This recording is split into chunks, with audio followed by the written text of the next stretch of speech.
President Donald Trump won the 2024 presidential race after his initial opponent, then President Joe Biden, withdrew over worries about his age and mental sharpness.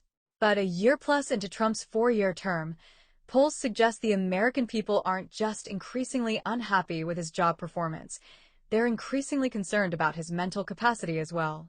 The unease is not at the levels it was with Biden, who was 81 when he dropped out of the race, but it's growing as an issue for the 79-year-old Trump. In fact, multiple recent polls show a majority of Americans questioning it in one way or another. And even many Republicans seem to have concerns.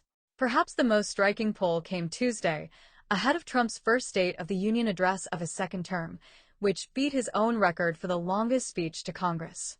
The Reuters Ipsos poll showed 61% of Americans agreed that Trump has become erratic with age. Even 30% of Republicans agreed with that sentiment.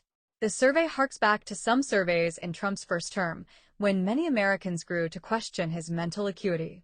But while the percentage of registered voters saying he wasn't mentally stable approached 50% in Quinnipiac University polling following the attack on the U.S. Capitol in 2021, it never crested a majority, much less hitting 61%. Erratic is, of course, not the same as unstable, but they're along the same lines.